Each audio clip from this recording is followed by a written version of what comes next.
Redime FM, trazendo até você mais um pouco do legado original de Yeshua HaMashiach. Tema de hoje, essa tal liberdade.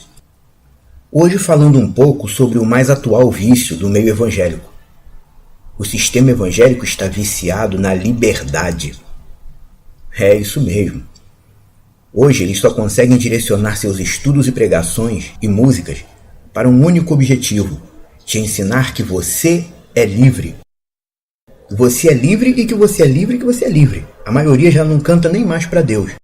Eles cantam para os próprios crentes, para poder dizer: você é livre, não deixe ninguém quebrar isso. Você é livre e pronto. Você é livre para ser livre, é livre de tudo. Tem igrejas evangélicas que a pregação do pastor, toda pregação que é feita, acaba voltando, no fim das contas, para um único ponto: você é livre. Assim fica parecendo que a única coisa que Deus quer de nós é que nós sejamos totalmente livres. Livre de tudo e de todos, com liberdade total para sermos o que quisermos e fazermos o que quisermos, como se Deus apoiasse esse tipo de pensamento. É por essas e outras que temos visto na mídia crentes que andam pelas ruas quebrando despacho de macumba, pastores dando vazão a seus instintos de pedofilia, evangélicos que vivem para enriquecer e se tornar empresários, porque eles decidiram fazer tal coisa. E tendo sido tomada decisão dentro de suas cabeças, passam para as vias de fato. Enfim, o excesso de liberdade que os seguidores de cristianismo se deram, ou estão tentando se dar, na verdade está pouco a pouco se voltando contra eles mesmos. Acho que eles esqueceram que reino de Deus é fazer a vontade de Deus. A gente abrindo a Bíblia, a gente vê, Yeshua disse: por que me chamais Senhor, Senhor, e não fazeis o que eu mando? Nem todo aquele que me diz Senhor, Senhor, entrará no reino dos céus, mas sim aquele que faz a vontade do meu Pai que está no céu. Yeshua falou isso. Esses indivíduos viciados em serem livres, até o presente momento eles só fazem parte do reino de Deus. Mas reino de Deus é uma coisa, reino dos céus é outra. Muitos correm o risco de nem passar a fazer parte do reino dos céus. O reino dos céus é o porvir, é o que está para vir. É a consumação espiritual do reino de Deus. É a materialização da era espiritual aqui nesse mundo, na qual viveremos juntos de Deus e conectados a Ele para sempre. Talvez alguns ainda não tenham se dado conta disso, mas o reino de Deus é a parte conceitual. É a ideologia de vida que Yeshua trouxe para nós vivermos. Quem conseguir viver de acordo com o reino de Deus durante sua vida terrestre, até morrer, vai entrar no reino dos céus. O reino dos céus é o lado de lá, por assim dizer. É o que vem depois. A entrada no reino dos céus é a partir do momento que Yeshua volta como rei para reger o mundo a partir de Israel. Reino de Deus é a parte ideológica da salvação, que veio por intermédio de Yohanan Hamatebil, o batizador. É a logística messiânica para colocarmos em prática nas nossas vidas. E também é o estilo de vida baseado em tudo que Yeshua ordenou. Reino de Deus é isso. É como nós temos que viver com Yeshua aqui nesse mundo. E isso não nos põe tão livres assim, como se diz por aí, ao ponto de termos sido libertados de tudo, inclusive da própria lei de Deus. Nós não fomos libertados da Torá. Você não foi libertado da necessidade de viver a lei de Deus. Nós que somos messiânicos, nazarenos, discípulos do Mashiach, Yeshua, nós temos compromisso com a lei de Deus, até a morrer, para que depois da gente morrer a morte física, a gente possa entrar no reino dos céus, que é a materialização da era messiânica. Por enquanto, a nossa estadia aqui nesse mundo é apenas como aquela festa do rei, contada na parábola em Mateus 22, versículo 11 e 12. Nessa parábola, a gente vê o rei não gostou da reação dos primeiros convidados à ceia das bodas de seu filho, e por isso mandou convidar tudo quanto era tipo de gente pelo meio do caminho. Bom, até aí tudo bem. Mas não é porque o sujeito foi convidado que ele podia ir vestido de qualquer maneira. Como entraste aqui sem as vestes nupciais? E colocou o cara para fora. A grande moral dessa história, dessa parábola é: você foi valorizado pelo rei? Foi chamado pelo rei? Ah tá, então coloca as vestes adequadas. Se vista da maneira adequada para entrar diante do rei. Normas existem para serem seguidas, principalmente no reino de Deus. Yeshua não é presidente nem primeiro-ministro, ele é rei. Diante do rei não tem esse negócio de democracia não, o negócio é a monarquia mesmo. O princípio ideológico da democracia não existe no reino de Deus. O rei te aceita diante dele, de acordo com os critérios dele. Mas não é porque o rei te aceitou que você pode se conduzir de qualquer maneira. Sabemos que na monarquia, a última palavra é sempre do rei, e a primeira também. Sendo assim, o reino de Deus é regido pela lei do rei, que nesse caso é a Constituição Celestial, a lei divina que veio dos céus, que é o que nós chamamos de Torá. Algumas pessoas rejeitam esse termo porque é uma palavra hebraica. É negócio de judaísmo. Não é negócio de judaísmo. Torá significa instrução. A lei de Deus é a instrução que vem de Deus para nós. Lembre-se que Yeshua disse: quem não é capaz de abrir mão de tudo que tem, não pode ser meu discípulo. Lucas 14:33. No sentido do texto grego, pas eximon osukapotasete pasintiziavton e parhusin. Todo aquele dentre vocês que não se aparta de todas as coisas que possui, não pode ser meu discípulo. Ou seja, Deus te chamou. Deus te chamou para quê? Deus te chamou para quê? Para te preparar para você receber todas as coisas boas desse mundo? Não. Ele está nos preparando para sermos capazes de abrir mão de qualquer coisa, para que sejamos capazes de continuar diante dele. A lógica do reino de Deus é essa. Que diremos então? Vamos dizer como o pessoal diz, vai se preparando aí para receber a parte boa? Não, ninguém precisa se preparar para receber parte boa. Muito pelo contrário. O que Deus nos diz através da palavra dele é: vai se preparando aí para receber a pior parte. É justamente ao contrário, o oposto. A Bíblia nos diz: vai se preparando aí para receber a parte ruim da vida. Porque quando eu te tirar dela, você vai se levantar mais forte e vai ser grato a mim. É isso que a palavra de Deus está querendo dizer. Não existe esse negócio de você se preparar para receber as bênçãos. Se prepare para receber as adversidades. Porque quando você entrar na adversidade, você vai querer contar com Deus mais ainda do que antes. E Deus quer que a gente aprenda isso, a contar com Ele, a depender dEle. Por exemplo, durante 7 anos da minha vida, eu fiz parte do sistema evangélico. Mais precisamente de 2000 a 2007. Cantava, pregava, andava em tudo quanto era denominação de igreja. Mas no fundo eu sempre achei o sistema evangélico meio esquisito. Por exemplo, ninguém se preocupava muito em ensinar, em tirar as dúvidas que eu tinha. Ninguém se preocupava em aprender o que Yeshua ensinou. Ninguém se preocupava em obedecer à lei de Deus. As lideranças parece que não estavam nem aí para esclarecer os fiéis, para estimular o pessoal a ter uma vida santa. Muitas partes da Bíblia simplesmente nunca foram lidas na igreja evangélica. E em vez de procurar entender o que ninguém ensinava, o pessoal apenas pulava essas partes e, para justificar, chamava essas coisas que ninguém entendia de mistério. Isso é mistério, irmão. Sai disso, irmão. Não mexe nisso aí não. Para que você quer saber isso aí? Isso é mistério. Nome. Deus tem nome? E daí? Para que mexer nisso? O que importa é que Deus é um só. Para que querer aprender isso aí? Quer saber mais do que os outros? Olha lá, hein? Quem estuda demais a Bíblia fica maluco.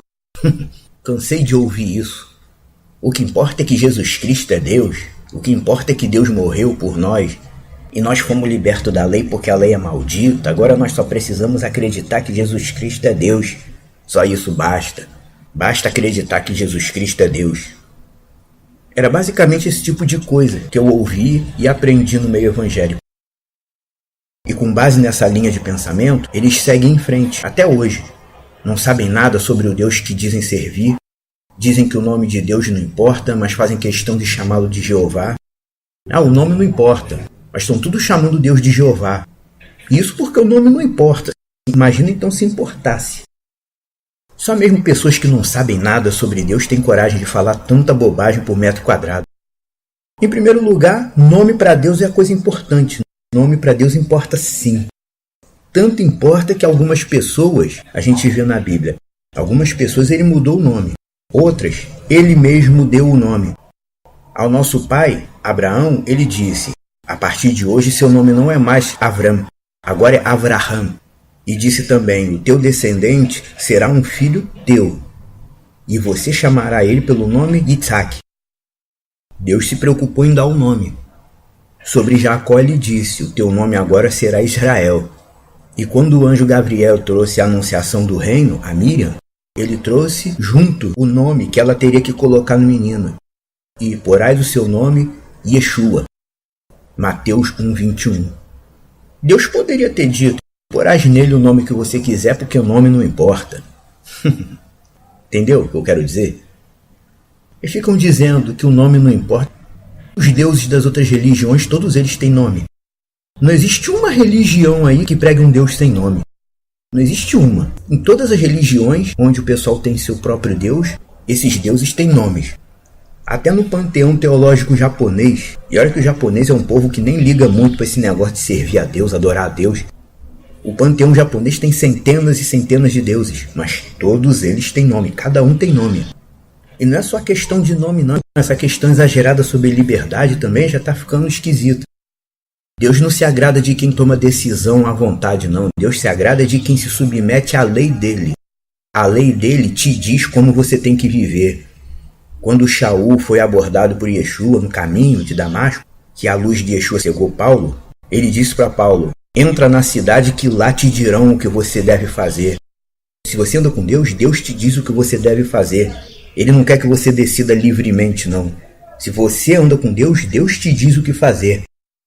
A lei de Deus nunca foi revogada, nunca. Da mesma forma que não está escrito em lugar nenhum que Deus rejeitou Israel, também não está escrito em lugar nenhum que a lei de Deus foi revogada ou anulada.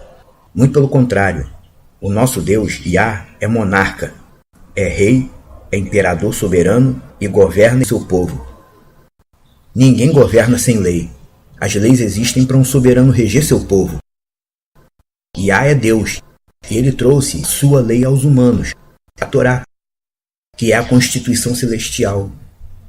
Yah trouxe sua lei aos humanos para que os humanos pudessem aprender o que é que desagrada a ele, o que é que irrita ele. Sabemos que a Torá existe desde antes da fundação do mundo, e já era obedecida nos céus antes do mundo existir. E a partir do momento que você começa a entender esse princípio eterno, você passa também a entender que a Torá, a lei de Deus, é a forma de Deus reger seus servos humanos. Assim como a Torá é a forma dele reger seus servos espirituais, que estão no mundo invisível. Ou seja, por meio da Torá, a lei de Deus, eu me identifico como um ser regido por alguém. Eu sou regido por Deus. Eu tenho um regente acima de mim. Ele nunca teve a intenção de me dar tamanha liberdade a ponto de eu me sentir livre, tão livre que eu sou livre até de obedecer a Deus. Não. Até porque existe um sujeito chamado Satã. Esse não é o nome dele, mas é como a gente conhece ele. Ele está por aí, dirigindo aqueles que não acreditam nele. Se Deus te deixar livre da regência dele, se Deus te fizer totalmente livre como você quer, Satã vai te enredar. Vai te enredar. Porque o papel dele é esse. Ele existe para isso. Ele foi criado para isso.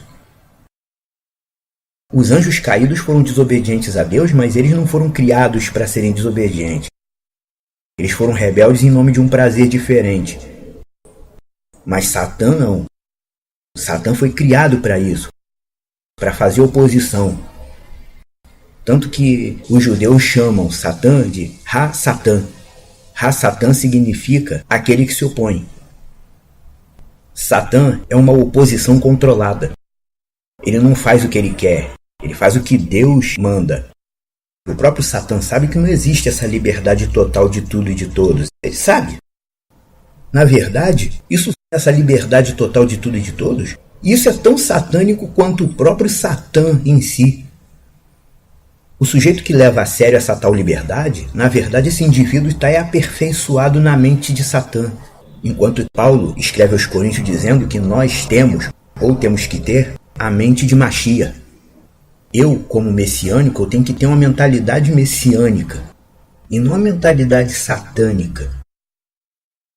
Essa pessoa que leva a sério essa liberdade toda, que inventaram, esse sujeito está todo trabalhado na mentalidade de seu pai, que é Satã. No mundo espiritual, aquele que você segue é como se você fosse filho dele. Quem vive nos preceitos de Satã é filho dele. Esse que pensa assim, não adianta nem frequentar a igreja. É seguidor de Satã, mesmo sem saber. E o próprio Satã sabe que nem ele tem essa liberdade toda. Ele sabe disso, pois ele é o mal que Deus envia. E esse mal, Deus usa para induzir os humanos a descobrirem como é ruim viver o mal e como é arcar com as consequências do mal. Em um dos escritos que havia no primeiro século, um muito interessante chamado Apocalipse de Abraão, vemos um diálogo muito instrutivo entre Abraão e Deus. Em Apocalipse de Abraão, capítulo 23, versículo 11 ao 13, Deus fala com Abraão sobre o mal que habita nos humanos. Apocalipse de Abraão também é fácil de encontrar na internet para baixar. Capítulo 23, versos 11 ao 13, Deus fala assim: os que desejam o mal, como eu odeio isso naqueles que o praticam. Esses eu entreguei ao poder dele, se referindo a Azazel, ao mal. Esses eu entreguei ao poder dele, obrigando-se eles a amá-lo. E eu, no caso Abraão, eu falei: eterno, forte, único, por que tu quiseste que no coração dos homens o mal fosse tão desejado? Tu te zangas com aquilo que desejaste? Com aquele que pratica o que não traz nenhum proveito à tua criação? E no capítulo 24, versículo 1, Iá responde a ele dizendo: eu me zango com as nações por causa de você e do seu povo, que depois de ti será segregado, dispersado, separado, espalhado, e que, tal como tu vês na imagem, é oprimido por um peso. Você vê na palavra, Abraão pergunta a Deus: por que tu quiseste que o mal fosse tão desejado pelos homens? E você mesmo se zanga, Deus, com aquilo que desejou? Esse é um ponto um pouco difícil de entender para algumas pessoas, pois o nosso Deus, ele conhece todos os acontecimentos antes deles acontecerem. Ele já presenciou tudo diante de si e, por causa disso, ele já traçou os meios para que tudo acabe como ele planejou. Nada vai frustrar os planos dele. Mas isso não muda quem ele é. O nosso Deus é totalmente santo, e ele se irrita quando contempla o mal sendo praticado. E odeia ver o mal atuando. Isso acende a ira dele. Mas a partir do momento que Yeshua já veio, a partir do momento que a bondade de Deus tomou forma humana e desceu até nós para nos dar uma chance real de redenção, não é só a severidade dele que fica em evidência. Seu amor e sua compaixão também. Quer dizer, por meio de Yeshua HaMashiach, é como se o lado bom de Deus tivesse incorporado em uma natureza humana e descido ao mundo para habitar conosco. A partir disso, quem é por nós e luta a nosso favor é Yeshua. Yeshua é a própria incorporação das 10 Sefirot divina. Para quem ainda não conhece esse termo, para quem ainda não sabe, o termo Sefirot se aplica à descrição dos atributos divinos que compõem a existência do ser divino, como um ser que vive e age e sente por si só, e ele tem os seus atributos, características espirituais. Yeshua é a própria incorporação dessas características, das Sefirot. Para você se aprofundar nisso, só se você estudar a Cabala, mas eu não recomendo. Tem gente que não consegue nem entender o que a Bíblia diz, vai estudar a Cabala, que é mais profundo ainda. Agora, você que acredita no Deus de Israel, você que conhece Yeshua HaMashiach e supõe ser discípulo dele, você não é 100% livre de tudo. Você já conseguiu entender isso, né? Espiritualmente falando, você não foi feito para viver apenas com base nas suas decisões.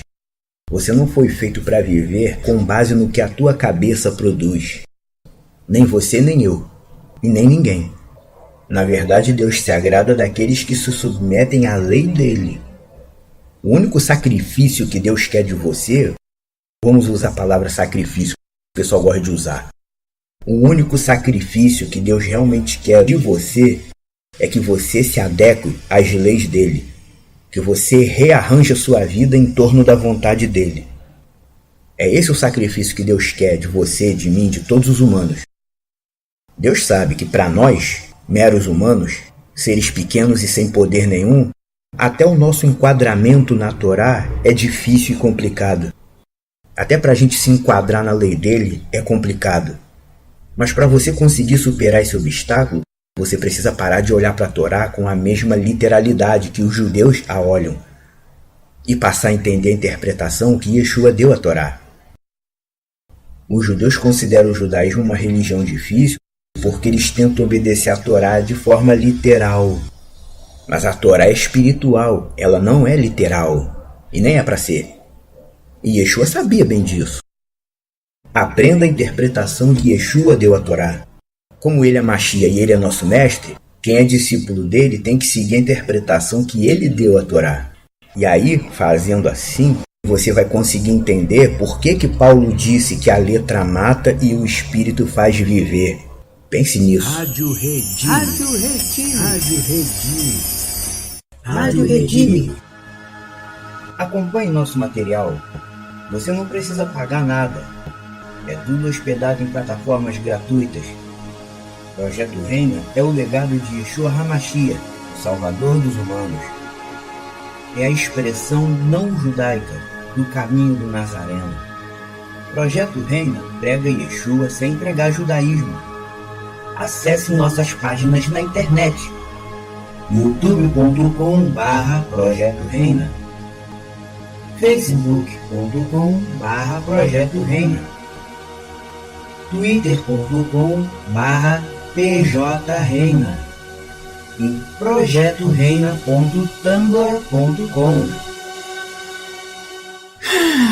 Rádio Redime.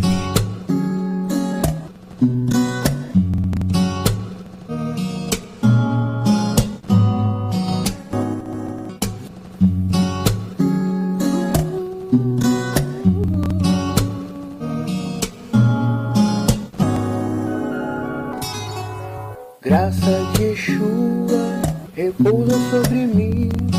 Eu quero receber o teu amor.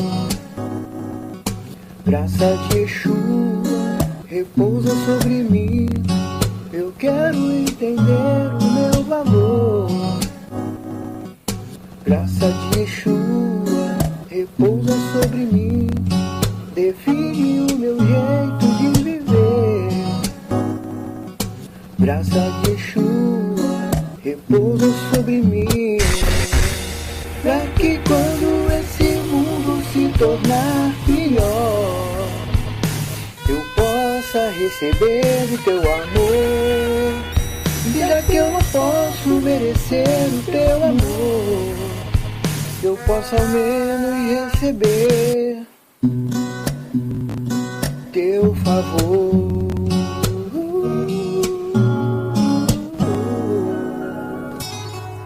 Graça de Yeshua repousa sobre mim.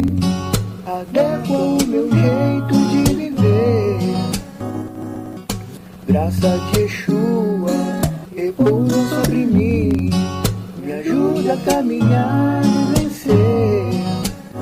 Oh, graça de Yeshua repousa sobre mim. Me ensina o perdão e o amor. Oh, graça de Yeshua repousa sobre mim. Pra que quando o ser humano se tornar pior, eu possa receber o teu amor. Já que eu não posso merecer o teu amor, eu posso ao menos receber teu favor.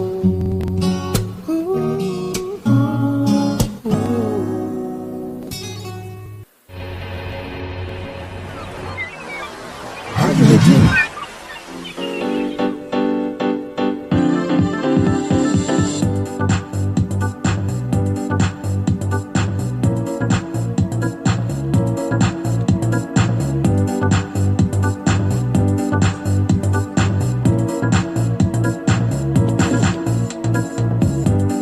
Vamos dançar pra celebrar a nossa redenção.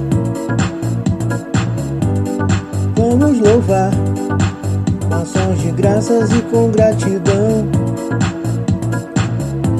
Yeshua é o Rei glorioso, reina de dentro do meu coração. Ao Filho de Yah, Deus eterno, honra, força e glória na congregação.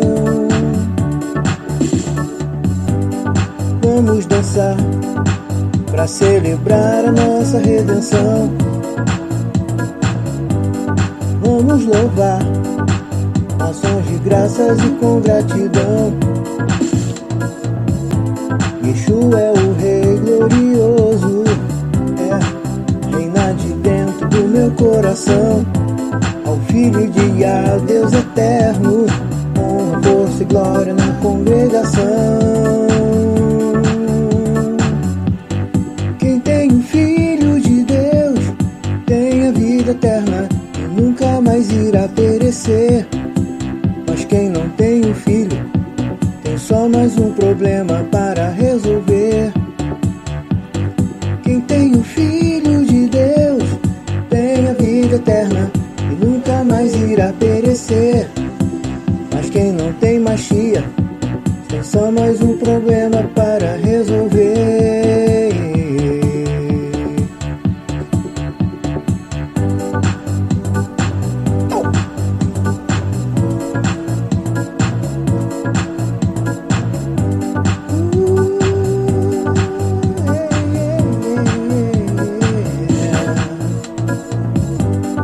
Vamos dançar para celebrar a nossa redenção. Vamos louvar com ações de graças e com gratidão. Yeshua é o Rei glorioso, reina de dentro do meu coração. Ao Filho de Yah, Deus eterno, honra, força e glória na congregação. Quem tem o Filho de Deus tem a vida eterna e nunca mais irá perecer. Mas quem não tem o Filho tem só mais um problema para resolver. Quem tem o Filho de Deus tem a vida eterna e nunca mais irá perecer. Mas quem não tem Yeshua tem só mais um problema para resolver. Quem tem o Filho de Deus tem a vida eterna, nunca mais irá perecer. Mas quem não tem o Filho tem só mais um problema para resolver. Quem tem o Filho de Deus tem a vida eterna, nunca mais irá perecer. Mas quem não tem Mashiach tem só mais um problema. Yeshua é o Rei. Redimi.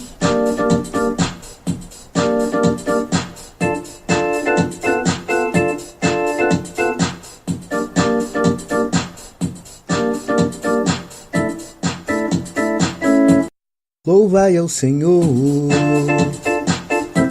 todos os eleitos, os seus escolhidos, levantados sobre a terra para prestar-lhe adoração. Louvai ao Senhor, com adufes e ritmos, com acordes de harpas, tambores, saltérios e tímpanos. Louvai ao seu nome.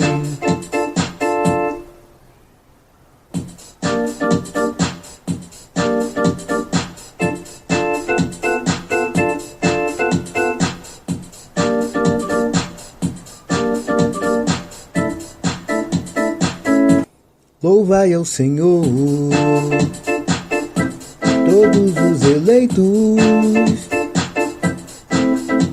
os seus escolhidos, levantados sobre a terra para prestar-lhe adoração. Louvai ao Senhor, com adufes e ritmos,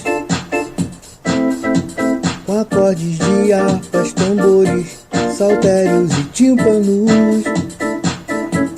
Louvai ao Senhor, pois Ele é temível.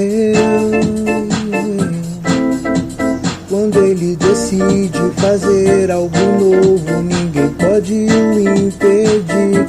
Louvai ao Senhor, Ele é magnífico.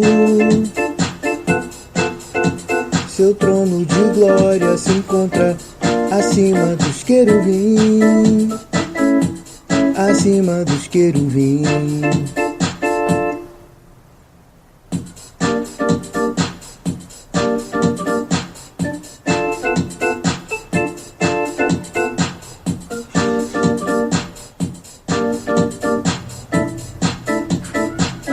Rádio Redime. É Yeshua o Senhor, é o Cordeiro de Deus que se assenta no trono após ter ressuscitado. É o vencedor, é o Rei dos Reis que reina sobre seu povo após vencer o pecado. Demos-lhe glória, demos-lhe louvor. Sua misericórdia é para hoje, sua graça é para todos sempre, pelos séculos dos séculos. Amém. E o acusador, o Pai determinou que pela boca de Yeshua seja seu reino desfeito, e ao vencedor o Pai determinou que de suas mãos pegue o roubo e lhe retire os selos. Demos-lhe glória, demos-lhe louvor, porque pôs nossos inimigos no lugar que eles merecem, pelos séculos dos séculos. Amém. Demos-lhe glória e a Deus adoração. Quando a gente engrandece o Filho, coisas boas nos acontecem, pelos séculos dos séculos. Amém.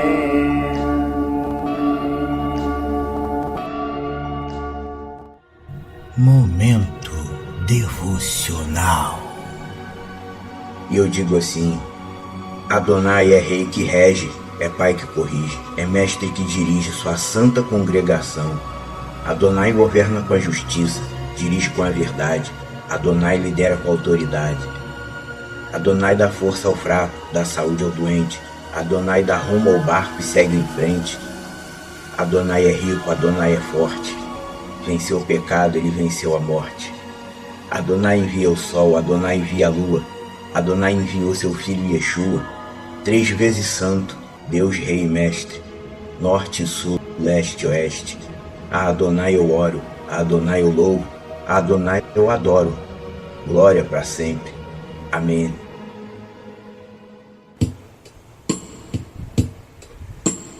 Quando eu me encontro num dado momento, passando na maior tribulação, Deus conhece todo o meu tormento, Ele vem me dar consolação. E depois de dar o livramento, Ele cria uma situação pra eu expressar meu agradecimento de coração.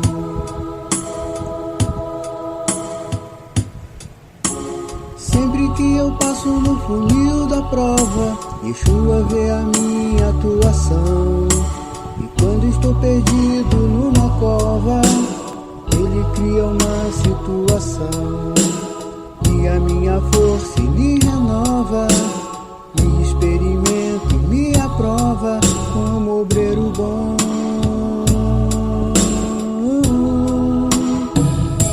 Deus cria situações a toda hora, a todo instante, para fazer de mim um servo mais perseverante. Cria situação pra me ensinar, cria situação pra repreender, cria situação pra me livrar. Ele também quer livrar você Basta você se entregar e ver. Sempre que eu passo no funil da prova, Yeshua vê a minha atuação. E quando estou perdido numa cova, Ele cria uma situação. E a minha força Ele renova, me experimenta e me aprova como obreiro bom.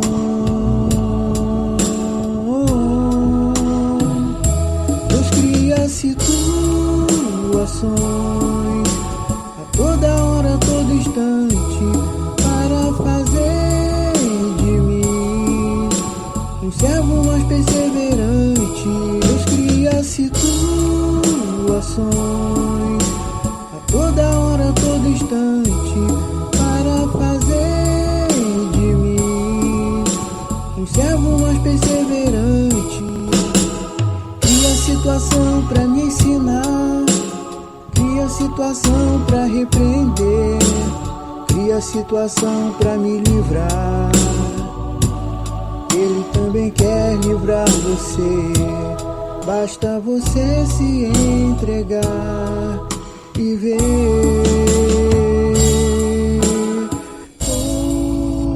Redime FM